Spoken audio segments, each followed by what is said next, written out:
এই গ্রামের বিয়া শাদি খাইলে আপনার এটা অন্যরকম ভালাই লাগে বুঝলেন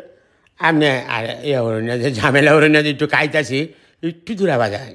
দেখুন যে গুস্তুরার কোনো বাবা আছে কিনা ও তোন হাঁচই আচ্ছা আচ্ছা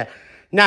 গুরু গুস্তুরা ছাড়া কোনো সুবিধা হয় না বিয়া শাদি বুঝলেন আপনি চিন্তা করেন না যে আমি একটু যে বামের এই যে সিনার মাংসটা আছে না ইনটি একটু লই আর কি আচ্ছা না আচ্ছা হ্যাঁ আঙ্কেল আচ্ছা দিতে শুনতে দেয়াল হয় আর আটিটা দেওয়া না আপনি মমি সিং এর আঙ্কেল এলা বল ঝামেলাই করতে শুনে আপনি আচ্ছা একটা আইন যে আবার আমার 2,500 না যে গরু গুস্তুটা কিন্তু আর একটু কারণ লাগবে এটা খুব স্বাদ হয়েছে বাপ রে বাপ এত মজা ওইটা রান্ধই না আপনি লাগে তো বেশি লাগে গরু গুস্তু না গুস্তুটা খুব একটা সফট হয়েছে গুস্তুটা আরে বাপ রে বাপ ভালো লাগতেছে খাইতেছি রে কই শামসু হেরা দেন আমার দিনে যে আমার দিনে যে আমি একটু খাইয়া লই না শান্তি হইতেছি গো বাবুর চেহারাও খুব বালা একটু দূর মাইরা গেলে আয়ের আমার হিরাইও রাখতারি না খাইতেছি খুব মজা লাগতেছে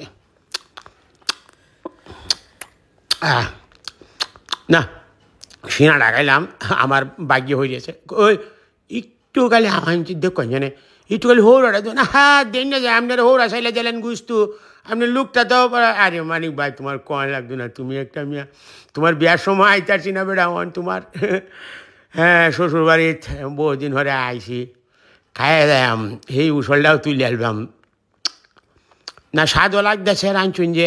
গুস্তুটা গরম গরম তো এটার লাগে আরও বেশি লাগতেছে গুরু গুস্তু যে ইটি যে কোল্ড হয়ে যায় তাহলে কিন্তু আবার ভাল লাগে না ইটি যে হট তাহলে একটু ভাল লাগে খাইতেছি না খুবই ভাল লাগতেছে বুঝুন খাইতেছি খুব শান্তি হইতেছি মেলা দিন ধরে একটু এই যে গ্রামের বিয়াটা মানে খাই আরাম পাইতেছি একটা খুব সুন্দর একটা বিয়া হয়েছে হুজুর কাঞ্জে খাইতেছি হ্যাঁ না ভালো লাগছে আর বাপ রে বাপ আজ বোধহয় 2 সপ্তাহ ধরে গরু গুস্ত খাই না কই এই দোকান ছাড়া রান্না দিছুন রান্না খাইতে পারবো আচ্ছা দিছুন খায় লাভ আমি আমার চিন্তা করে খাইতে থাকি বুঝাই মানুষের দিকে লাভ নাই আবার লই আইসইন হেন্দা দিয়েছইন আচ্ছা দেন খালি হেন্দা দিতেছইন একটু একটু আনফান দিয়ে যান কোহাই নিয়ে যা আমি তুর্তির ভাই আইছে একটু খাইব গরু গুস্তু বালা হইরে রান্ধুন কেড়ে হয়ে বেলা না হচ্ছি না ইস ওই ওই ভাত দিলা বাদ দিওয়াইন খালি গুস্তুরা খায় তখন যায় না বুঝলেন দিলা ভাত ফেটটা মানতে না হারলে টন করে বুঝলেন আচ্ছা যেমন ভাতে গুছতে ব্যাগটা মিলাই তো খায় এইবার ভাত টানছুন আর ভাত আনুন না যেমন তো দেখো একটু জায়গাটা কেন একটু শক্ত লাগলো বুঝলাম না কিছু দাঁতের কন্ডিশনটা আমার বালা কিন্তু গুস্তুটা এরকম শক্ত লাগলো কেরে আচ্ছা যাই হোক এটা কিছু দুর্নাম করা যেত না বিয়া শাদির বিষয় পরে আরেকদিন কোনো ব্যাগ গেলে আমার একটু বুঝাই আপনি আমোদপতির লোক যে দুর্নাম কইন না না না না না বাদ দিন না যে ভাত খাইতাম না আরে না খুব যত্ন করছেন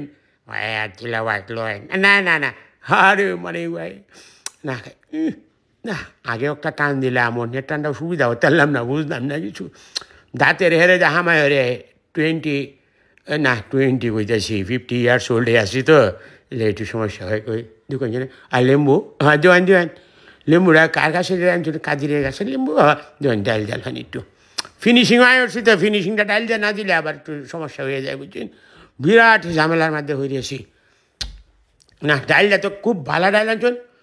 এটা কেলার আনছেন গো ভাই ভাই কই গেছে গাই লোকটা ওই ডালটা কেলার আনছেন গো ওই ভাই ওই আমি উচিত কথা আমি বাইরেও সারি না কই কাকু আমি রাঁধছি কি আচ্ছা আচ্ছা না না ডালটা খুব ভালো হয়েছে একটু দেবেন বাহ আরে হয় না একটা ডাল রাঁধছেন আরে বাপ রে বাপ এত স্বাদ করে রাঁধছেন না আরে আপনি আমার শুনুন আমি আমোদপতির লোক আপনি আমার হুদ গুতে নেই শুনবি যাওয়াই বালাদা হইনি সবাই